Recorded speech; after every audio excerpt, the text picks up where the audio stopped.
இந்நிகழ்ச்சி ஸ்ரீராமனின் அருளமுதமாக வழங்கப்படுகிறது.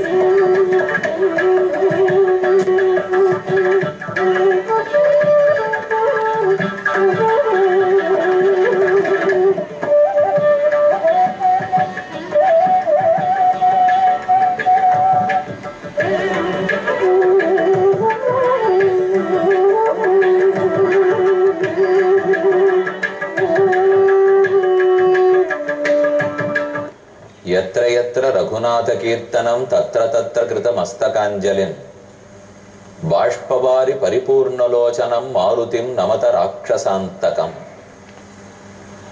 மாருதி உலகெங்கும் நிறைந்து ராமபக்தியை பரப்புகிறார். ஹனுமான் சொன்னாலே, ஆஞ்சநேயர் என்றாலே பக்தர்கள் பெரும் உவகை கொள்கிறார்கள். நாம் எடுத்த காரியத்தை எல்லாம் முடித்து தருபவர், தேக ஆரோக்கியத்தையும் மனத்தில் வலிமையையும் ஆத்மாவுக்கு மேன்மையையும் செய்து கொடுக்கும் அவர். இன்னும் ஒரு முக்கியமான சன்னிதானத்தில் அவரை தரிசிக்க போகிறோம். ஆத்தூரிலிருந்து சேலம் போகும் நெடுஞ்சாலை, அதில் நடுவே உள்ள ராசிபுரம். ராசிபுரம் நகரத்தில் கச்சேரி வீதியில் உள்ள மண்டபப்படி ஸ்ரீ அபய ஹஸ்த ஆஞ்சநேயர் திருக்கோயில். பிரசித்தமான ஆஞ்சநேயர் பக்தர்களுடைய அபீஷ்டங்களை, பிரார்த்தனைகளை எல்லாம் நிறைவேற்றி அவர்களுக்கு ராமபக்தியும் புகட்டுபவர். இவ்வாஞ்சநேயர் திருக்கோயில் சுமார் 800 ஆண்டுகளுக்கு முன்பாக ஏற்படுத்தப்பட்டது. கொல்லிமலையை ஆண்ட அரசர் இதயம் நிர்மாணித்தார் என்று உள்ளூர்வாசிகள் கூறுகிறார்கள். வாயிலில் நுழையும் போது கோபுர விமானங்களிலேயே, வாயில் தோரணங்களிலேயே பல வடிவத்தோடு ஆஞ்சநேயர் எழுந்தருளி உள்ளார். அசோகவனத்தில் சீதாதேவியை சந்தித்து அவளுக்கு மோதிரத்தை கொடுத்தார். அது அப்படியே இங்கே பொம்மை வடிவத்தில் உள்ளது.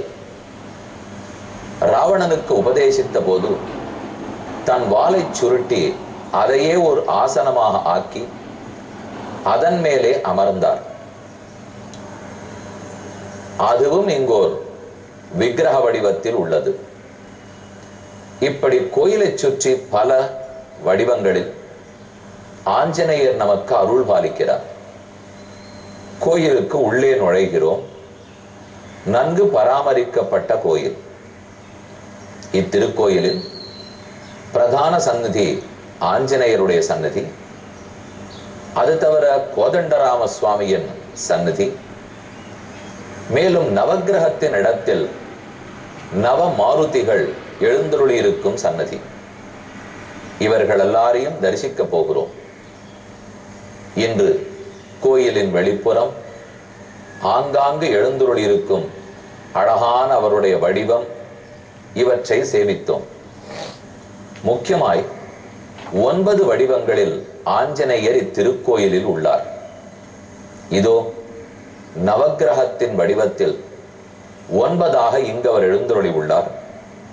நடுவே பக்த மாருதி கைகூப்பிக் கொண்டு ராமபக்தனாக பணிவோடு உள்ளார். அவரை சுற்றி 8 ஆஞ்சநேயர்கள். முதலில் பஜனை ஆஞ்சநேயர் பஜனைக்குரிய கருவிகளை கையிலே பிடித்துக் கொண்டு ராம நாமத்தை சங்கீர்த்தனம் பண்ணிக்கொண்டு எழுந்தருளி உள்ளார். அடுத்து சஞ்சீவி ஆஞ்சநேயர். ராமலட்சுமணர்களுக்கு ஆபத்து வந்த போது வடக்கே சென்று சந்தானகரணி விஷல்யகரணி மூலிகைகளை தேடி சஞ்சீவி மலையையே தூக்கி கொண்டு வந்தவர். பால ஆஞ்சநேயர் பிறந்த போதே ஆகாசத்தை நோக்கி தாவி சூரியனையே ஒரு பழமாக நினைத்து உண்ண நினைத்தார் அந்த சிறு ஆஞ்சநேயர். தீர ஆஞ்சநேயர் எந்த இடர்பாடுகள் வந்தாலும் அதை எதிர்த்து துணிர்ந்து நின்று சமாளிக்க கூடியவர், நிதானம் தவறாதவர். தீரமாருதி, யோகமாருதி. யோகம் என்னும் செய்யும் ஆசன நிலையில் அமர்ந்திருப்பவர் யோகாஞ்சநேயர். பெருமானோடே எப்போதும் யோகத்தில் கலந்திருப்பவர். அதேபோல் அஷ்டாங்க யோகம் கைவந்தவர். அடுத்து வீர ஆஞ்சநேயர். எப்படிப்பட்ட வீரன் வந்தாலும் எதிர்த்து நின்று போரிடக்கூடியவர். இவர் கையால் யுத்தத்தில் மாண்டவர்கள் பலர். அடுத்து தியான ஆஞ்சநேயர். பக்தி என்னும் உபாசனமே தியானம். எப்போதும் ராமபக்தியில் தியானித்துக் கொண்டிருப்பவர். கடைசியாய் பவ்ய ஆஞ்சநேயர். தன் கையை வாயருகே வைத்து முதுகு வளைந்து ராமனிடத்தும் சீதையிடத்தும் பக்தர்களிடத்தும் எப்போதும் பணிவு மாறாமல் இருப்பவர் பக்த ஆஞ்சநேயர், அதாவது பவ்ய ஆஞ்சநேயர். ஆக சுற்றி சுற்றி வந்தோமானால் நமக்கு ராமபக்தி வருமளவுக்கு இவர் தரிசனம் கொடுக்கிறார். நடுவே பக்த மாருதி, அவரை சுற்றி பஜனை மாருதி, சஞ்சீவி மாருதி, அதே போல பால ஆஞ்சநேயர், தீர மாருதி, யோக மாருதி, வீர மாருதி, தியான மாருதி, பவ்ய மாருதி என்று 9 இந்த 9 ஆஞ்சநேயர்களும் நவரசங்களுக்கு ஒப்பானவர்கள்னு சொல்லலாம். இப்படி தனிச்சிறப்போடே திருக்கோயிலில் ஆஞ்சநேயரை தரிசித்துக் கொண்டோம். இனிமேல் ராவணன் சீதையை பயப்படுத்தி எப்படியும் தனக்கு இணங்க வேண்டும் என்று கூறப்போகிறான். நான் ஏற்கனவே கடைசியாய் 55வது சர்க்கத்தில் சீதை ராவணனுக்கு உபதேசிப்பதை கூறினேன். ஆனால் அதெல்லாம் ராவணன் காதில் ஏறவில்லை. அவன் ஒரே குறியாக இருந்தான். தன் இந்திரியங்களை ஜெயிக்க மறுத்தான். காமத்துக்கும் கோபத்துக்கும் ஆட்பட்டு பேசினான். இறுதியாக சீதை முகம் மூடி அழுவதை பார்த்தவன் இப்படி கூறுகிறான். அலம் விரீடேன வைதேகி தர்மலோபகிருத்தேனதே பிரசாதம் குருமே க்ஷிப்ரம் வஷ்யோ தாசோகம் அஸ்மிதே. ஏ தேவி, நீ எனக்கு இணங்கினால் ஏதோ தர்மத்திலிருந்து மாறிவிடுவோம், வெட்கமாக இருக்கிறது என்றெல்லாம் நினைக்காதே. வலியவனுக்குத்தான் தர்மம் சொந்தம். வலிமையற்றவர்களை தர்மம் ஒன்றும் பண்ணாது. அப்படியெனில் நான் வலியவன், நான் வைத்ததுதான் தர்மம். ஆனா எளியவன் ராமன், அவன் அதர்மத்தின் வழி போனான்னு தான் சொல்லும். நாளை ஊர் என்ன பேசும்? வலியவனிடத்திலிருந்து தன் மனைவியை காக்கும் திறன் எளியவனுக்கு இல்லை, விட்டு கொடுக்க வேண்டியது தானே என்று ராமனுக்கே அதர்ம பட்டம் கட்டும். நான் தான் தார்மிகன், வலியவன் என்று தன் ஆணவத்தால் ராவணன் பேசுகிறான். தேவி, இதுவரை நான் எந்த பெண்ணினிடத்திலும் இப்படி வணக்கத்தோடு பேசியதில்லை, இப்படி பிரியத்தோடும் பேசியதில்லை.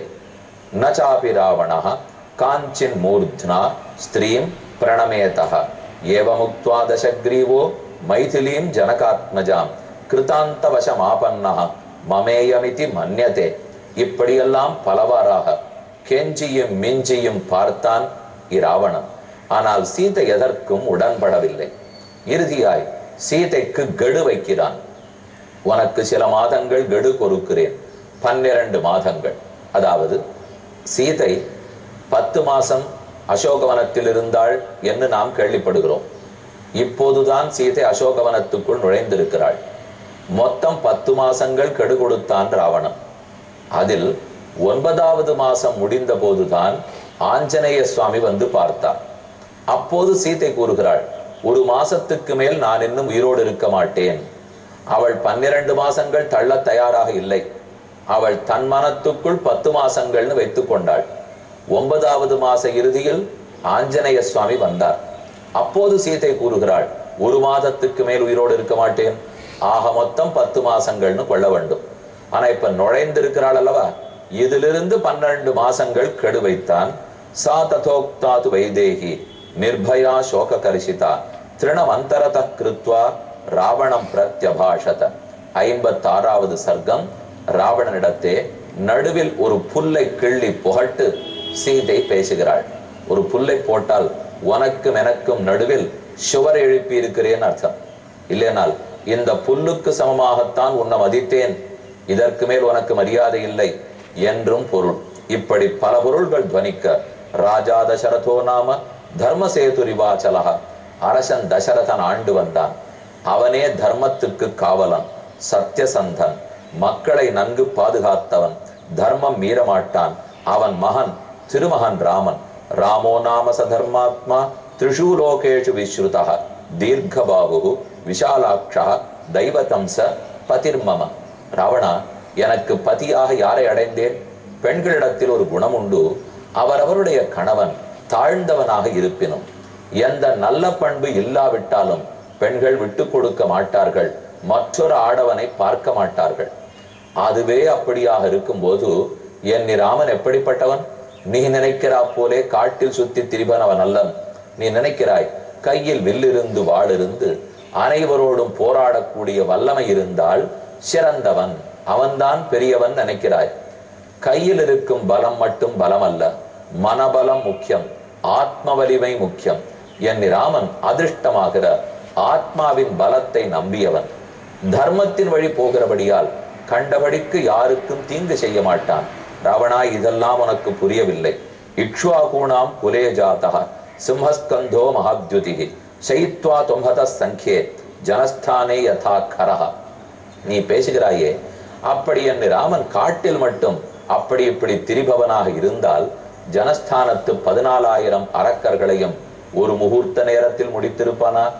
உனக்கு வேண்டியவர்கள் தானே, அவர்களை பற்றி எவ்வளவு பெருமைப்பட்டு கொண்டாய்.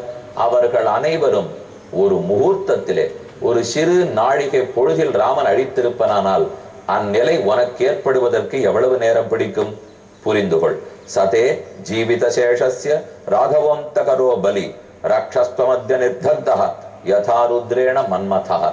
மன்மதனை எப்படி 3வது கண்ணால் பரமசிவன் எரித்தாரோ, அவன் அனங்கன் ஆனானோ, அதே போல உன்னை ராமன் எரிப்பதற்கு நேரம் பிடிக்காது.